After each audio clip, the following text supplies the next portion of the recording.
Pernahkah kamu merasa hidup ini semakin mahal padahal yang kita cari sebenarnya cuma tenang? Kita kerja lebih keras dari orang tua kita, punya lebih banyak barang, lebih banyak akses, tapi entah kenapa lebih sedikit rasa cukup. Kita bilang ingin hidup sederhana, tapi di kepala kita sederhana itu sudah kehilangan makna. Karena di zaman ini, bahkan bahagia pun jadi kompetisi. Lihat sekeliling, semua orang berlari, bukan karena tahu mau kemana, tapi karena takut tertinggal. Kita kejar karier, uang, pengakuan, lalu lupa bahwa ketenangan tak pernah dijual di toko manapun. Ironisnya, banyak dari kita lahir dari kesederhanaan, dibesarkan oleh orang tua yang bisa tertawa meski makan seadanya, dan bahagia hanya dengan duduk di beranda, minum kopi, tanpa sinyal, tanpa rencana besar. Tapi kini, kita tumbuh dengan pikiran yang mewah, menganggap kebahagiaan itu rumit, harus dikonsep, harus dibayar mahal, harus dikagumi orang lain. Padahal, mungkin kebahagiaan bukan soal punya segalanya, tapi berhenti membandingkan segalanya. Video ini bukan tentang anti kemajuan, bukan juga tentang menolak uang atau hidup sukses, tapi tentang cara pandang, tentang bagaimana pikiran yang terlalu mewah telah membuat hal-hal sederhana terasa miskin. Karena di akhir hari, bukan seberapa besar rekeningmu yang menentukan rasa damai, tapi seberapa jujur kamu dengan dirimu sendiri. Dan itulah yang akan kita bicarakan hari ini. Tentang bagaimana kita sampai di titik ini, zaman di mana bahagia terasa mahal, bukan karena dunia berubah, tapi karena pikiran kita yang berubah. Dalam beberapa menit ke depan, saya ingin mengajak kamu berjalan mundur, melihat ke belakang. Bagaimana manusia dulu memahami kebahagiaan, dan kenapa kini kita justru merasa kekurangan di tengah segala kemudahan. Karena mungkin untuk benar-benar merasa cukup, kita harus belajar miskin lagi. Bukan miskin harta, tapi miskin keinginan. Dan jika kamu masih di sini, mungkin kamu sedang mencari hal yang sama dengan saya. Kebahagiaan yang tak butuh pembuktian. Sejak awal peradaban, manusia selalu mencari satu hal yang sama, rasa aman. Dulu, aman berarti punya tempat berteduh dan makanan cukup. Sekarang, aman berarti punya tabungan, investasi, dan validasi sosial. Zaman berubah, tapi rasa cemasnya tetap, hanya bentuknya yang berganti. Di masa lalu, kebahagiaan sederhana, melihat panen berhasil, anak-anak tertawa, atau sekadar bisa tidur tanpa takut diserang binatang. Tidak ada kamera, tidak ada konten bahagia. Bahagia hanya dirasakan, bukan dipamerkan. Namun seiring munculnya industri, uang menjadi pusat gravitasi baru. Dunia mulai menilai manusia bukan dari ketenangan hatinya, tapi dari seberapa banyak ia mampu menghasilkan dan mengonsumsi. Lalu datanglah era digital, di mana semua orang bisa menunjukkan kehidupan versi terbaiknya. Dan di sanalah kebahagiaan berubah bentuk, dari rasa menjadi penampilan, dari syukur menjadi pembandingan, dari kebersahajaan menjadi kebutuhan untuk terlihat bahagia. Kita hidup di masa di mana seseorang bisa merasa gagal, bukan karena ia kekurangan, tapi karena melihat orang lain tampak lebih cukup. Kita tak lagi menanyakan, apakah aku bahagia? Melainkan, apakah hidupku terlihat bahagia di mata orang lain? Dulu, masyarakat menilai keberhasilan lewat kontribusi. Petani bahagia karena hasil panennya memberi makan banyak orang. Guru bahagia karena ilmunya menuntun anak-anak menuju masa depan. Tapi kini, tolak ukur kebahagiaan bergeser. Berapa pengikutmu, seberapa mahal barangmu, seberapa tinggi gaya hidupmu. Dan yang paling menarik, pola ini selalu berulang. Setiap generasi menciptakan bentuk kemewahan batin baru, yang membuat kebahagiaan tampak semakin sulit dijangkau. Pada abad ke-19, orang Eropa menyangka mesin dan industrialisasi akan membuat hidup tenang. Ternyata, mereka malah kehilangan waktu istirahat dan kedekatan sosial. Di abad 21, kita menyangka teknologi akan memudahkan segalanya, tapi justru kehilangan hal yang paling mahal, perhatian. Manusia semakin pintar, tapi jarang merasa damai. Semakin terkoneksi, tapi sering merasa sepi. Semakin kaya informasi, tapi miskin makna.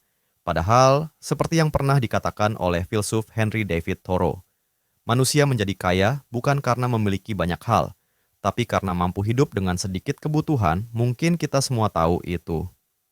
Tapi pikiran kita sudah terlanjur mewah. Kita tahu sederhana itu indah, tapi kita tetap membeli rumitnya hidup, karena dunia modern membuat kesederhanaan terasa seperti kemunduran. Namun, menariknya, setiap kali dunia mencapai puncak kemewahan, selalu muncul gelombang balik. Orang-orang yang mulai kembali ke akar. Hidup pelan, makan seperlunya, bekerja secukupnya. Fenomena back to nature, minimalism, slow living, semuanya hanyalah tanda bahwa manusia rindu merasa cukup. Dan mungkin kamu yang sedang menonton video ini adalah bagian dari gelombang kecil itu. Bagian dari orang-orang yang mulai sadar bahwa kebahagiaan tidak hilang, hanya tertimbun terlalu dalam di balik ambisi yang tak berujung. Jadi sebelum kita lanjut ke bagian berikutnya, saya ingin tahu, sejauh mana video ini sudah sampai? Tulis di kolom komentar. Kamu dari kota mana? Dan apa hal sederhana terakhir yang membuatmu merasa tenang? Dan kalau kamu merasa topik ini menyentuh sisi dalam dirimu, jangan lupa klik like, share, dan subscribe. Bukan untuk angka, tapi supaya lebih banyak orang mengingat lagi bahwa bahagia itu sebenarnya murah. Kita sering berpikir bahwa yang membuat kita lelah adalah dunia.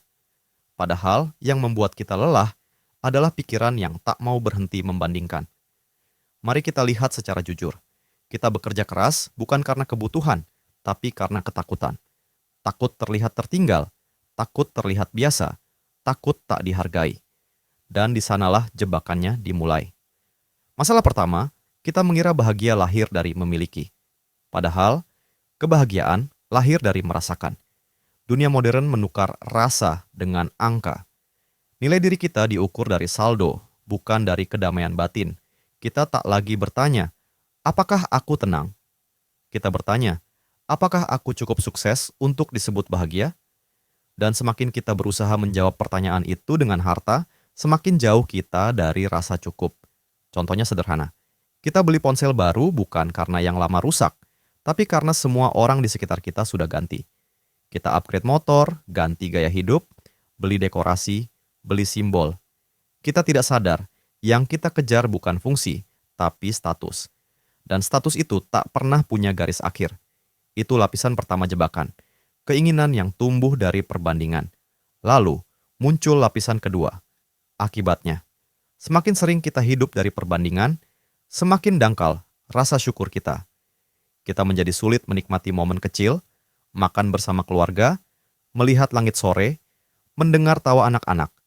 Karena pikiran kita sudah dilatih untuk bertanya, apakah ini cukup keren untuk diunggah? Kita kehilangan spontanitas dalam merasa bahagia, karena setiap rasa harus melewati filter logika sosial. Kita tak lagi hidup, kita mengedit kehidupan. Dan akhirnya, muncul lapisan ketiga, kesadaran yang hilang. Kita mulai lupa bahwa uang bukanlah musuh, tapi cermin dari isi hati. Kalau kita merasa kurang terus, bukan karena dunia pelit, tapi karena hati kita menolak berhenti menghitung. Pikiran yang mewah adalah pikiran yang tak pernah merasa cukup. Ia memandang kebahagiaan seperti proyek besar, harus disusun, dikejar, direncanakan dengan sempurna. Padahal, bahagia itu seperti udara. Semakin kamu genggam, semakin sulit kamu rasakan. Saya pernah berbicara dengan seorang teman lama, hidupnya sederhana, gajinya tidak besar. Tapi saat saya tanya, apa kamu bahagia? Dia menjawab pelan, saya nggak tahu bahagia itu apa, tapi saya tidur nyenyak setiap malam. Dan di situ saya sadar, mungkin kita terlalu sering mencari kebahagiaan dalam rumus yang salah. Kita ingin hidup tanpa kekurangan. Padahal rasa cukup lahir justru saat kita berhenti ingin lebih dari yang dibutuhkan. Pikiran yang terlanjur mewah membuat kita lupa menikmati kemiskinan yang indah. Kemiskinan dalam hal keinginan, bukan kekayaan dalam hal beban. Ia membuat kita membayar mahal untuk hal-hal yang dulu gratis. Ketenangan, kebersamaan, waktu luang. Sekarang, bahkan untuk tenang saja kita butuh aplikasi. Untuk istirahat, kita butuh jadwal. Untuk tersenyum, kita butuh alasan yang viral. Dan semua itu adalah tanda bahwa kita sedang tersesat di labirin kemajuan. Bukan salah teknologi, bukan salah zaman, tapi salah cara pikir karena kita menukar makna dengan kemewahan dan lupa bahwa kebahagiaan tidak bisa dibeli karena ia lahir dari cara kita melihat dunia. Mungkin sekarang kamu mulai sadar bahwa jebakan terbesar dalam hidup bukanlah kemiskinan, tapi pikiran yang selalu takut tampak miskin. Kalau bahagia terasa jauh, mungkin bukan karena jalannya salah, tapi karena peta yang kita pakai sudah tidak cocok lagi. Selama ini kita diajarkan cara pikir lama, bahwa kebahagiaan adalah hasil dari pencapaian, bahwa kita harus menjadi seseorang dulu, baru boleh merasa cukup. Tapi pola pikir itu menciptakan penundaan permanen. Kita menunda bahagia sampai punya rumah, menunda bersyukur sampai gaji naik, menunda tenang sampai semua urusan selesai. Padahal hidup tidak pernah benar-benar selesai, ia selalu bergulir, berganti bab, berganti tuntutan. Cara pikir baru seharusnya terbalik, bukan mengejar untuk bahagia, tapi bahagia agar bisa mengejar dengan tenang. Kita terlalu sering membalik urutannya. Kita kira bahagia itu hadiah setelah perjuangan, padahal kebahagiaan justru bahan bakar untuk berjuang. Orang yang tenang akan bekerja lebih jernih, orang yang bersyukur akan lebih tahan menghadapi badai, dan orang yang tidak membandingkan hidupnya akan menemukan ruang untuk tumbuh tanpa terbakar iri. Bayangkan dua orang yang sama-sama bekerja keras. Yang satu berpikir, aku harus sukses supaya bisa bahagia. Yang satu lagi berpikir, aku bahagia karena bisa berproses. Hasilnya akan jauh berbeda. Yang pertama, hidup dalam tekanan hasil. Yang kedua, hidup dalam kekuatan makna. Cara pikir baru ini bukan berarti pasrah, tapi sadar bahwa ketenangan bukan lawan ambisi. Kamu tetap bisa mengejar mimpi, tapi dari tempat yang lebih damai. Kamu tetap bisa punya cita-cita besar tanpa kehilangan kesadaran kecil, bahwa kamu sudah punya banyak hal sekarang. Perbandingan cara lama dan cara baru. Pikiran lama menilai kehidupan seperti lomba. Pikiran baru melihat hidup seperti perjalanan panjang. Dan dalam perjalanan, yang penting bukan siapa tercepat, tapi siapa yang masih bisa menikmati pemandangan di pinggir jalan. Ada satu analogi yang saya sukai. Kebahagiaan itu seperti air dalam gelas.